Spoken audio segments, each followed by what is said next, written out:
Bahkan sekarang ini beredar di video itu potret yang dipakai dalam ijazah ketika itu. Itu giginya itu ada. Ada teori odontologi. Iya, odontologi. Odontologi itu susunan gigi. Giginya, iya. Yang dipasang itu kan fotonya si Heru ya. Heru Mulyono. Iya. Adik iparnya. Iya, betul. Sekarang istrinya kawin sama Usman itu loh. Anwar Usman, ketua MK. Itu giginya bagus berarti. Iya. Kan jadi tukang ojek saja itu harus punya ijazah ya. Kalau nggak punya ijazah masa orang bisa diterima kerja? Iya, bisa diterima kerja. Jangankan itu saja, mau jadi cleaning service. Jokowi bilang bahwa yang penting skill lah, gimana? Skill bagaimana? Ya skill gini saja, supir saja ini. Jadi supir aja ini. Kalau ditanya kerja di perusahaan, minimal kan kamu pernah sekolah di mana kan gitu loh. Itu atau jadi cleaning service di kantor-kantor. Itu kan minimal punya ijazah. Masa presiden nggak ada ijazahnya? Tamat SD. Tamat SD minimal tamat SD gitu kan gitu.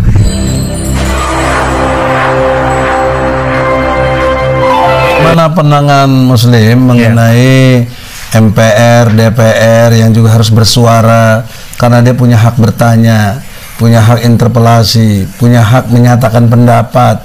Kok nggak satu pun ada anggota DPR tidak bicara ijazah palsu ini? Apa gerangan tinjauan Anda? Karena diduga ini telah melanggar pasal 7A UUD 45 yang mengatakan tentang perbuatan tercela. Kenapa tercela? Bohong. Bohong tuh di mana-mana tercela. Apalagi berkaitan dengan ijazah. Ijazah itu martabat dirinya sendiri. Nah, dia membohongi dirinya sendiri pun dibohongi. Apalagi orang lain gitu loh. Bagaimana Anda memandangnya? Ya, jadi begini kan anggota DPR maupun MPR itu keberadaan mereka itu kan berdasarkan konstitusi. Kan mereka menjabat sebagai dewan maupun MPR. Nah, persoalan sekarang ini pasal 7A itu adalah perbuatan tercela.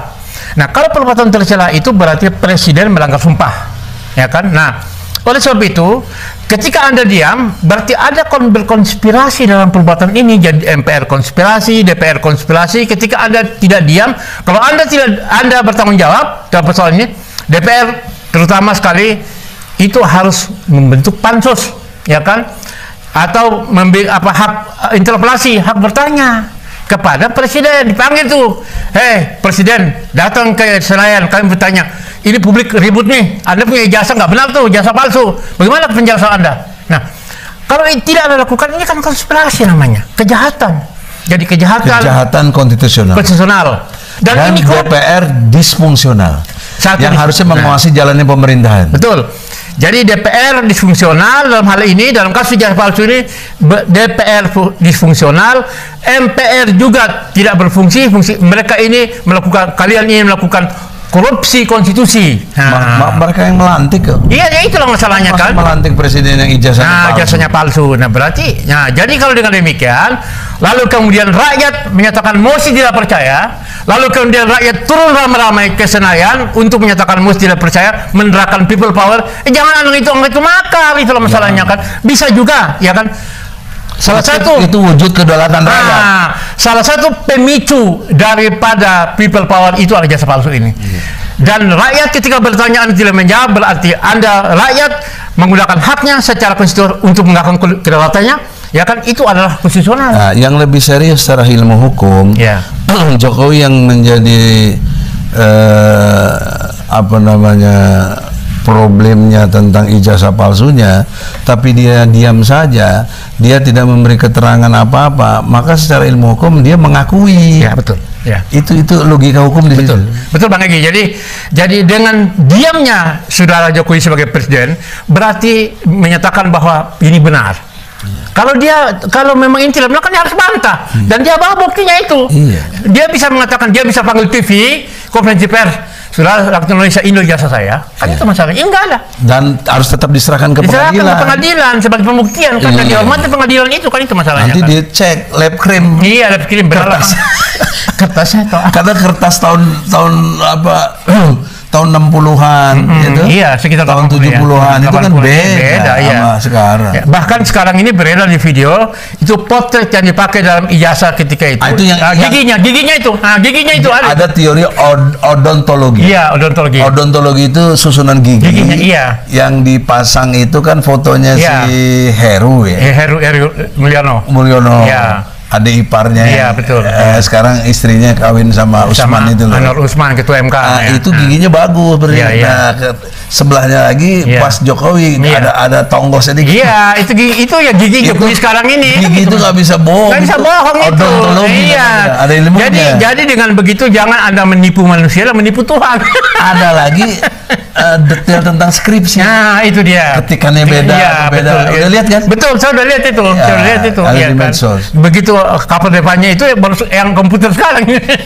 Padahal beda tahun 80-an itu kan. Iya, nggak ada format komputer seperti itu, belum ada gitu loh. Ya. Jadi itu daya dukung secara real bahwa dipastikan ijazah ini palsu. Ya. Dari foto juga tadinya ada kumis, nggak ada kumis, pakai kacamata, nggak pakai kacamata. Itu udah luar biasa ya. Betul. Tapi kok berani aja tetap nggak tahu malu gitu. Ya, itulah. Itu sangat kita sayangkan dan kita prihatin. Itulah namanya martabat. Ya, martabat itu. Ya. Beda dengan martabak. jadi jangan sampai dia bilang ini presiden martabak. Enggak, kan anaknya udah jual martabak. Iya, itu dulu martabak tapi itu halal kok, halal. Tapi dari mana kita nggak tahu, tiba-tiba punya ratusan miliar. Iya, itulah Mas. Dan yang anehnya sudah dilaporkan oleh Badulla kali periksa itu, dia nggak dipanggil. KPK juga sama itu. Ubed Badun melaporkan, nggak diproses juga oleh KPK. Ada juga aktivis yang aneh-aneh bilang suruh Ubed supaya minta maaf, dicabut. Nah, oleh karena itu terhadap pemimpin yang zolim ini, bagaimana pandangan antum dari segi moral?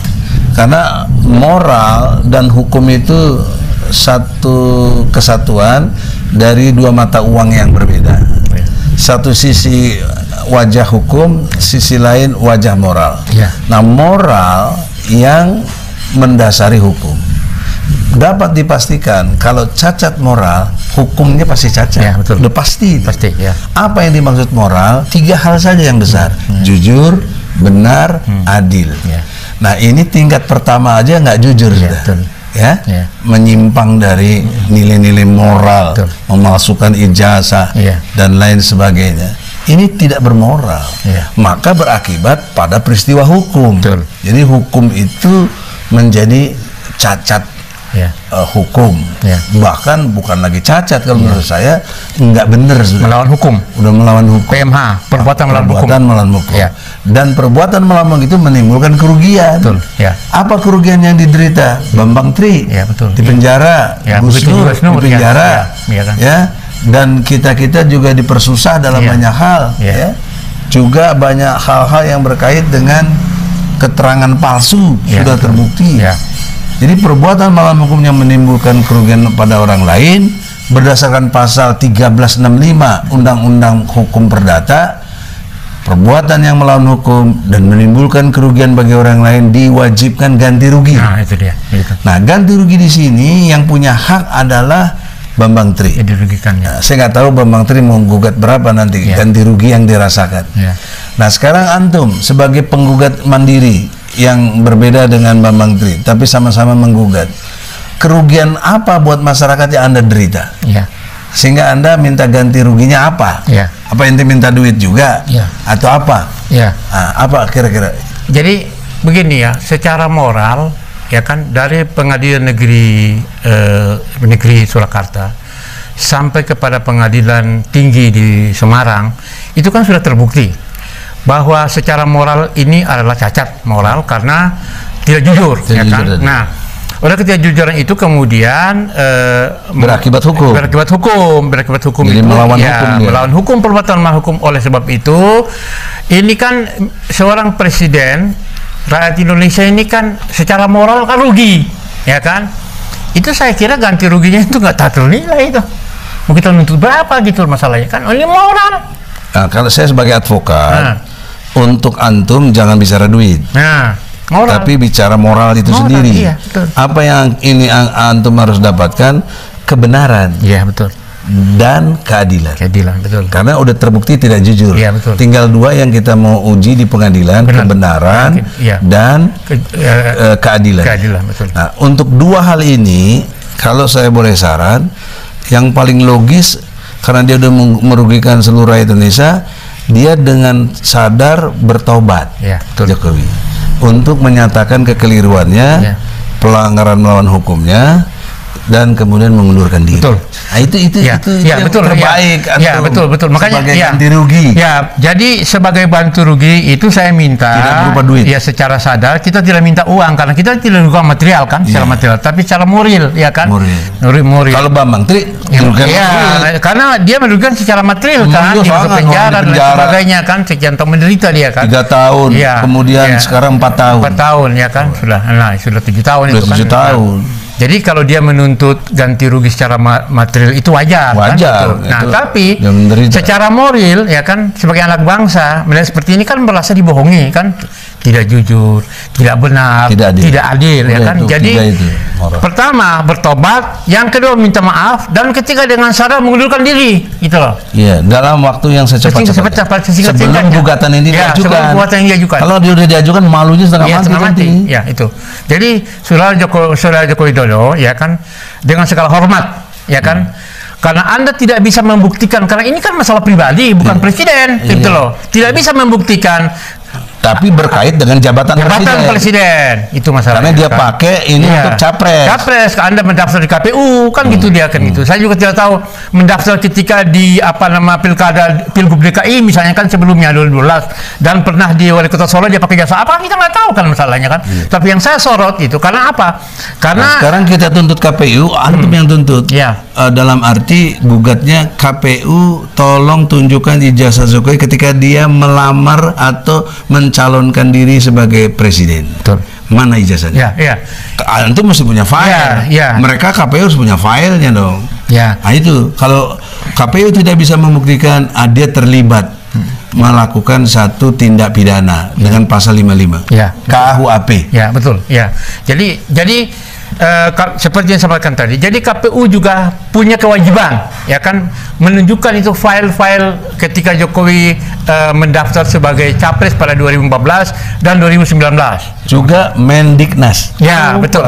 Karena berkaitan dengan ijazah. Dengan Mendiknas. Sudah Nadiem Makarim.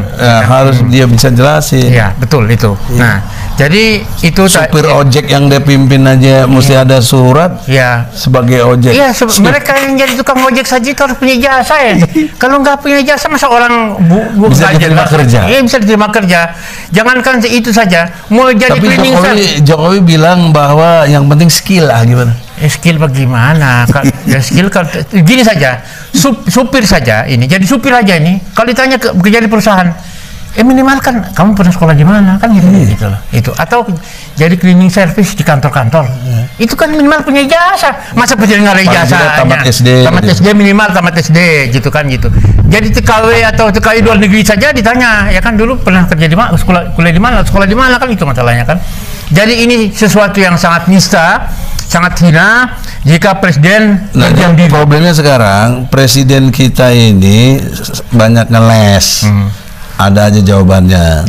Tadi ditanya ijazah, yang penting skill. Nah, sekarang yang terbaru ada PP nomor 26 tahun 2003 tentang ekspor pasir laut. Oh iya betul. Tapi ketika dikejar pasir laut tuh begini dan begono, dia jawab itu bukan pasir laut, itu sedimen katanya. Sedimen itu kan kumpulan dari pasir, bagaimana sih? Sedimen itulah pasir itu. Iya, dicampur lumpur kayak atau apa. Saya kan ilmu lingkungan, dokter ilmu lingkungan, IPB. Dan penelitian saya khusus di Batam, yang benar-benar tentang ekspor Batam.